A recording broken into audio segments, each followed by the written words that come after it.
Российские официальные лица и пропаганда называли свою армию второй в мире. С этим иногда соглашались лидеры других стран. Например, в 2016 году Барак Обама назвал российскую армию второй по мощности. Даже Владимир Зеленский в своем обращении, посвященном году начала войны, сказал, что Украина выстояла именно перед второй армией мира. Вона не впала за 3 доби. Вона зупинила другу армію світу.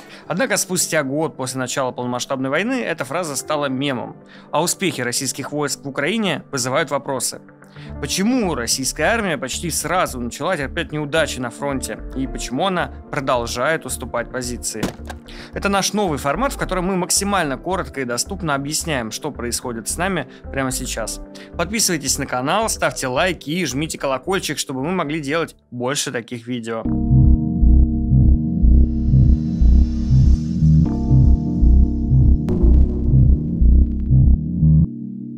В феврале 2022 года, когда Россия собирала войска на границе с Украиной, эксперты из CIT сообщали, что этого количества солдат и техники должно хватить для захвата крупных городов. По разным оценкам, тогда на границе скопилось от 150 до 190 тысяч военнослужащих. Это около 90 тысяч солдат, примерно 30 тысяч росгвардейцев, а остальное – народные милиции так называемых ЛДНР. Однако, несмотря на численное преимущество, Россия была плохо подготовлена ко вторжению. Во-первых, российская армия для обстрелов использовала устаревшие карты 70-х годов. Разведка Советского Союза, правда, составляла детальное описание многих украинских городов с обозначением военных объектов. Однако спустя 50 лет эти карты устарели. Многие предприятия закрылись или превратились в объекты гражданской инфраструктуры. Так, например, Россия обстреляла аэропорт Джуляны в Киеве, на месте которого раньше был военный склад. Кроме того, в начале войны у подразделений даже не было позывных, соседние полки не могли связаться друг с другом. А офицеры использовали вместо раций мобильные телефоны, по которым украинская артиллерия легко вычисляла позиции российских войск. Во-вторых, разведка неверно оценила пророссийские настроения в Украине. Кажется, войска правда ожидали, что украинцы будут встречать их с цветами. В города входили росгвардейцы без оружия, с дубинками и щитами, а настоящие солдаты были плохо экипированы и несли с собой парадную форму. Причем об этом свидетельствуют не только фотографии, опубликованные в ВСУ. По данным Медиазоны и русской службы BBC, которые собирают базу погибших российских военнослужащих, в первые дни войны среди погибших числились солдаты оркестровых полков. Российская армия вошла в Украину. Элитные полки, в основном контрактники, шли по магистралям к крупным городам, пытаясь занять их. СМИ ожидали скорого взятия Киева, однако российские колонны растягивались, и 190 тысяч солдат были разбросаны.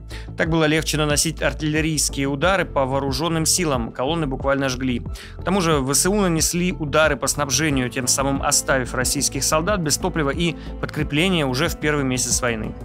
Если посмотреть на технику, то больше танков было брошено из-за нехватки топлива, чем уничтожено ВСУ.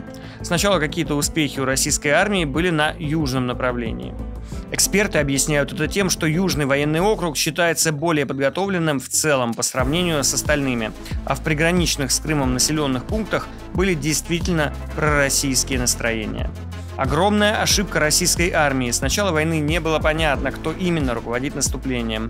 Концепция современной армии подразумевает принятие решений и взаимодействие между родами разных войск именно на низовом уровне. Генералы, которые ездили на линию фронта, быстро погибали, а приказы отдавались из разных штабов с территории РФ.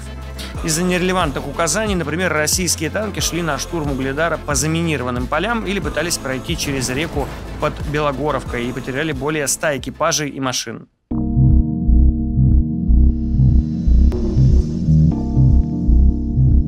В начале войны стало очевидно, что план по быстрому захвату украинских городов провален, но Россия не предпринимала никаких действий, кроме массированных обстрелов, из-за чего впустую потратила большую часть ракет. Потеряв значительную часть войск, к войне подключали любые силы, чтобы спасти положение. Власти довольно долго не объявляли мобилизацию, но им пришлось это сделать для смены тактики, наведения затяжной войны и штурма укреплений. На фронт отправилось несколько частных военных компаний. Кроме того, пришлось даже привлечь солдат, которые охраняли государственные границы. Например, 18-ю пулеметно-артиллерийскую дивизию, которая защищала Курилы, или солдат с военной базы в Гюмри. Однако качество снижалось, несмотря на количество. Эксперты отмечают, что профессионализм офицерского состава, судя по тем операциям, которые мы видели, вызывает сомнения. При этом у солдат ВСУ есть больший боевой опыт, ведь война в Украине идет больше 8 лет. Из всех ЧВК, находящихся в Украине, какую-то значительную роль в войне сыграл лишь Вагнер. Изначально их боеспособность, как и уровень снабжения, была выше, чем у вооруженных сил РФ. Однако затем Вагнер начал вербовку заключенных из-за нехватки сил. Они действовали по тактике штурма украинских укреплений, а это требует большого количества солдат. Конечно, заключенные не высокомотивированные или элитные бойцы, но они дали возможность штурмовать укрепления, не считаясь с потерями.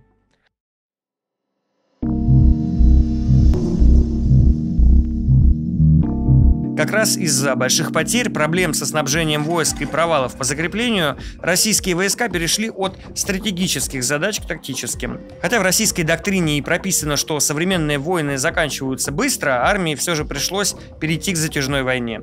Теперь важно не захватить как можно больше территорий, а лишь занять Донецкую и Луганскую области. Однако и после изменений тактика ВСРФ остается слишком прямолинейной. Они используют лишь массированную артиллерию. Это сработало в Бахмуте и Мариуполе, потому что на тот момент Россия могла себе позволить тратить в разы больше артиллерийских боеприпасов в день, чем ВСУ. Однако даже советские запасы ракет не бесконечны, и со временем это преимущество начало улетучиваться. К тому же у ВСУ появилось высокоточное оружие. Западные поставки помогают Украине не только сбивать крылатые ракеты, но и увеличивают шансы уничтожать баллистические. Недавние поставки комплексов «Патриот» в последних модификациях направлены именно на сбивание баллистических ракет.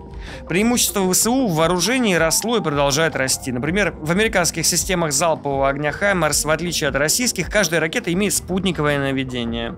Благодаря тому, что ВСУ используют дроны, а западные спецслужбы предоставляют им спутниковые снимки, эффективность обстрелов растет. Из-за нехватки вооружения Россия даже стала доставать с баз длительного хранения танки Т-54 и Т-55, которые были выпущены в 50-е годы. Эксперты считают, что единственная причина для их использования – создание видимости наличия машин. Еще одна проблема ВСРФ – это слабая работа авиации. До начала вторжения эксперты подчеркивали значительное преимущество российской авиации над украинской. Однако систему ПВО Украины не удалось подавить. Значит, авиация не может действовать массированно, особенно в глубине страны. И она фактически занимается только поддержкой войск на линии фронта. У России есть самолеты Су-34 и Су-24, которые все еще работают такими бомбами, как ФАБ-500 или ФАБ-250. Эти бомбы неуправляемы, им больше 50 лет. Ошибку наступления без поддержки авиации Россия, кстати, уже допускала в Афганистане. Тогда это ослабило войска. Кроме того, после поставок Украине самолетов F-16 ВСРФ будет сложно проводить даже те ограниченные операции на линии фронта, которые проводятся сейчас. F-16 могут наносить высокоточные удары и перехватывать крылатые ракеты. Это может сделать небо над Украиной фактически непроницаемым. Подведем итоги. Российская разведка провалила свои задачи. Она ссылалась на устаревшие данные и либо нетрезво оценила настроение украинцев, либо передавала информацию, которую российские власти хотели услышать. Из-за этого ВСРФ не были готовы к полномасштабной войне. Количество военнослужащих было недостаточным, а тактика захвата больших городов лишь уничтожила наиболее боеспособные контрактные подразделения. Далее Россия после разгрома слишком долго принимала решения. Мобилизация была объявлена только после того, как рухнул фронт под Харьковом. Да и она шла спешно и неэффективно. Ну и, конечно, организация российской армии не сыграла ей на руку. Даже спустя годы модернизации и наращивания военного бюджета Россия продолжает принимать излишне централизованные решения и противоречит своей доктрине. После того, как российские войска ушли из Херсона, кроме Бахмута фактически не были взяты никакие населенные пункты, а фронт с весны прошлого года продвинулся лишь на считанные километры. Теперь Украина подготовила силы и с помощью западных поставок оружия и информации может переходить к контрнаступлению. Спасибо, что досмотрели ролик до конца. Пожалуйста, поддержите Новую газету Европа. Это можно сделать прямо здесь, в YouTube, став нашим спонсором, если у вас зарубежная карта. Либо на сервисе Boosty, если вы находитесь в России. Ссылку мы оставим в описании.